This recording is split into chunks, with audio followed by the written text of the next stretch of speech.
topic is parallel combination of capacitors. కెపాసిటర్స్ని ప్యారలల్గా connect చేయడం అనమాట. ఈ కాన్సెప్ట్ వచ్చి మనకి ఎలక్ట్రోస్టాటిక్ పొటెన్షియల్ అండ్ కెపాసిటెన్స్ అనే లెసన్లో అనమాట, సీనియర్ ఇంటర్మీడియట్. సో ఇక్కడ చూడండి, కెపాసిటర్ అంటే మనకు మార్కెట్లో ఇటువంటివి దొరుకుతాయి అనమాట, ఇలాగా అనమాట. వీటిని క్యాన్ కెపాసిటర్స్ అంటారు. దీనికి 2 లీడ్స్ ఉంటాయి అన్నమాట. ఒకటి ఈ లెంగ్దీగా ఉన్నదేమో ప్లస్, ఇది మైనస్.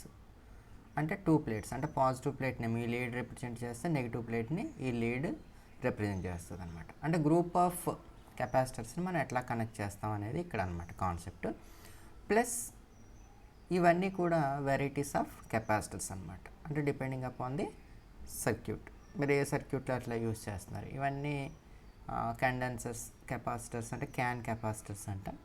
ఇవి డిస్క్స్ అంటాం అనమాట. డిస్క్స్ లేదా పిఎఫ్లు అంటాం, చిన్నవి అనమాట, చాలా తక్కువ కెపాసిటీ ఉంటాయి అనమాట. ఇవి వేరియబుల్ కెపాసిటర్స్ అంటారు అనమాట. అంటే కెపాసిటర్ అంటే ఇక్కడ ఇది సపోజ్ ఇది ఉంది 4700 మైక్రో ఫారెడ్ ఉంది.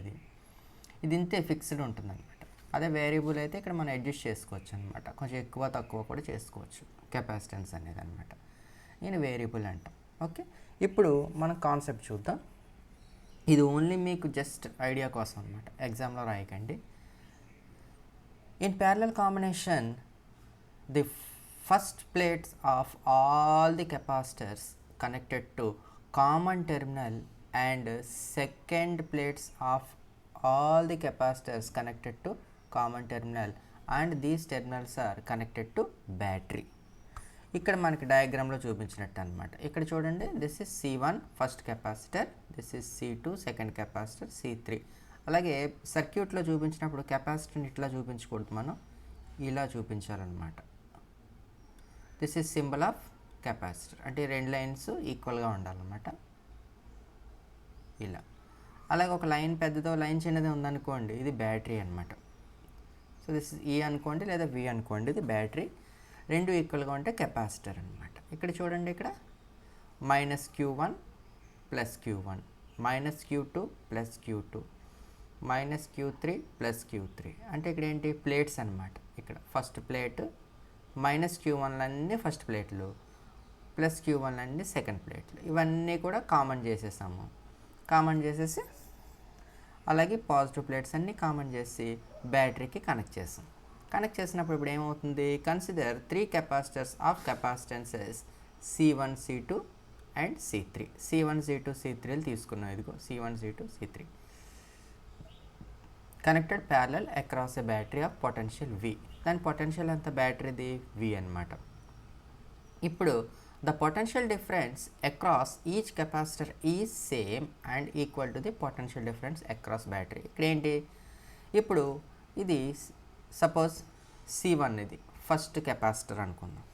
దీని పొటెన్షియల్ ఎంత అంటే, సపోజ్ ఇది V1 అనుకున్నాం అనుకోండి, C2 ఇది V2 అనుకున్నాం అనుకోండి, C3 ఇదేమో V3 అనుకున్నాం అనుకోండి. అంటే ఇప్పుడు V అనేది బ్యాటరీకి. కాబట్టి ఇక్కడ ఏమవుతుంది, ఇక్కడ మనకి జనరల్గా the applied potential difference V is equal to V1 is equal to V2 is equal to V3. ఇక్కడ అన్ని పొటెన్షియల్స్ కూడా ఈక్వల్ అనమాట ఇక్కడ మనకి. సో ఇప్పుడు ది ఫస్ట్ కెపాసిటర్ తీసుకుంటే, the charge on the first capacitor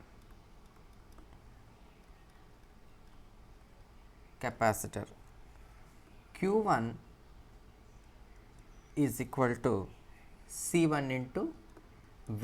ఎందుకంటే మనకు తెలుసు C is equal to Q into V, ఇలా రాయొచ్చు. లేదా Q is equal to C/V.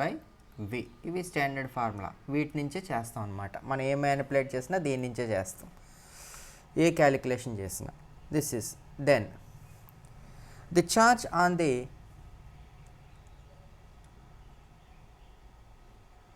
The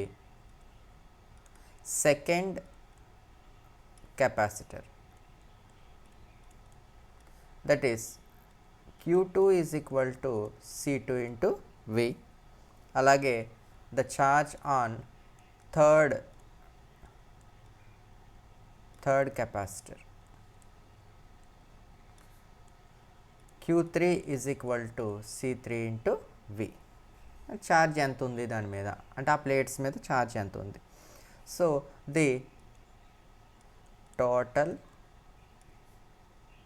charge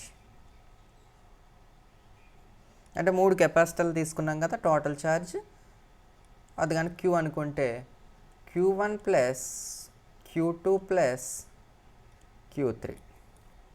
then Q is equal to Q1 ఎంత C1V, Q2 అంటే C2V, Q3 అంటే C3V. సో C1V ఇందులో సబ్స్టిట్యూట్ చేద్దాం, plus C2V plus C3V. That is equal to ఇక్కడ వీని మనం కామన్ తీస్తాం అనుకోండి, Q ఈజ్ ఈక్వల్ టు మ్యాథమెటికల్గానే Q is equal to V into C1 plus C2 plus C3. ఏమైంది ఇక్కడ యాడ్ అయింది, ఇక్కడ యాడ్ అయిందిగా. So this is equation number 1 అనుకుందాం. 1 if C be the capacitance of equivalent of 3 capacitors అంటే కెపాసిటెన్స్లో C1 అంటే కొంత కెపాసిటీ, ఇది కొంత కెపాసిటీ, ఇది కొంత కెపాసిటీ, ఈ 3 యాడ్ చేసేస్తే C అని అనుకున్నాం అనుకోండి మనం. దెన్ ది ఎంత అవుతుంది ఇప్పుడు, then Q is equal to దాంట్లో ఉన్న charge Q is equal to ఎంత అనమాట C ఇంటూ V. ఇది ఈక్వలెంట్ కనుక C అని కనుక మనం అనుకుంటే 1 2 3 అనుకోకుండా అప్పుడు 3 కెపాసిటర్స్లోని కలిపి ఎంత ఛార్జ్ ఉంటుందంటే Q అని ఉంటే కనుక Q is equal to CV అనుకుంటే దీనికి ఈక్వేషన్ నెంబర్ 2 ఇచ్చామనుకోండి. ఇక్కడ ఇస్తే ఇప్పుడు మనం ఏం చేద్దాం, పుట్ ఈక్వేషన్ 2 ఇన్ ఈక్వేషన్ 1. ఈ ఈక్వేషన్ సెకండ్ ఈక్వేషన్ తీసుకొచ్చి ఫస్ట్ ఈక్వేషన్లో పెట్టేస్తాం అనుకోండి. Qకు బదులుగా CV పెట్టామనుకోండి, is equal to V into C1 plus C2 plus C3. Then V and V gets cancel. Then C is equal to C1 plus C2 plus C3. So for n number of capacitors C is equal to C1 plus C2 plus C3 plus so on Cn. ఇంతవరకు రాస్తే సరిపోతుంది అన్నమాట.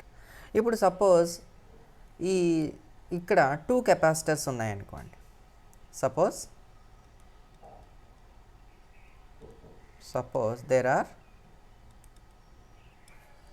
2 capacitors connected in parallel. then అప్పుడు ఏమవుతుంది, C is equal to C1 plus C2 అవుతుంది. ఇప్పుడు ఏంటి ఇక్కడ, if C1 is equal to 2 microfarad, C2 is equal to 2 microfarad తీసుకొని ఈ 2 కెపాసిటర్లని ప్యారలల్గా కనెక్ట్ చేశారనుకోండి, దాని రిజల్టెంట్ ఏమవుతుంది అంటే C is equal to C1 అంటే 2 microfarad plus 2 microfarad, that is equal to C is equal to 4 మైక్రోఫారెడ్స్. అంటే ఏమవుతుంది అనమాట, ఇక్కడ సమ్మేషన్ అవుతుంది. అంటే దీంట్లో 2 మైక్రోఫారెడ్ స్టోర్ అవుతుంది, దీంట్లో 2 మైక్రోఫారెడ్. అలాగే ఒక 100 కెపాసిటర్స్ని ప్యారలల్గా యాడ్ చేశారనుకోండి, స్టోరేజ్ ఏమవుతుంది, ఇంక్రీజ్ అవుతుంది అనమాట. అంటే ఇక్కడ ఎక్కడా కూడా స్టోరేజ్ డ్రాప్ అనేది ఇక్కడ ఉండదన్నమాట. కాబట్టి ప్యారలల్గా యాడ్ చేసినప్పుడు కెపాసిటర్ యొక్క కెపాసిటెన్స్ ఇంక్రీజ్ అవుతుంది. అదే సిరీస్లో యాడ్ చేస్తే ఏమవుతుంది అక్కడ C1 C2 బై, అదే సిరీస్ అనుకోండి, సిరీస్ అయితే ఏమవుతుంది C is equal to C1 into C2 by C1 plus C2. అప్పుడు ఏమవుతుంది 2 మైక్రోఫారెడ్ బై 2 ప్లస్ 2, ఇక్కడ ఒక μF మిగులుతుంది పైన. దెన్ ఏమవుతుంది this is 4/4, then that is equal to C is equal to 1 microfarad. సిరీస్లో ఏమైపోతుంది డ్రాపింగ్ ఎక్కువైపోతుంది అనమాట, అంటే లాస్ ఆఫ్ ఎనర్జీ ఎక్కువైపోతుంది ఎక్కడ సిరీస్లో. అదే ప్యారలల్గా మాత్రం అదే 2 మైక్రోఫారెడ్ మనం తీసుకున్నాం, బట్ ఇవి ఎలా కనెక్ట్ చేస్తాం సిరీస్లో కనెక్ట్ చేస్తాం. చేసేటట్టుకి ఏమైంది రిజల్టెంట్ డ్రాప్ అయిపోయింది, డౌన్ అయిపోయింది కెపాసిటెన్స్, అదే ఇక్కడ పెరిగింది.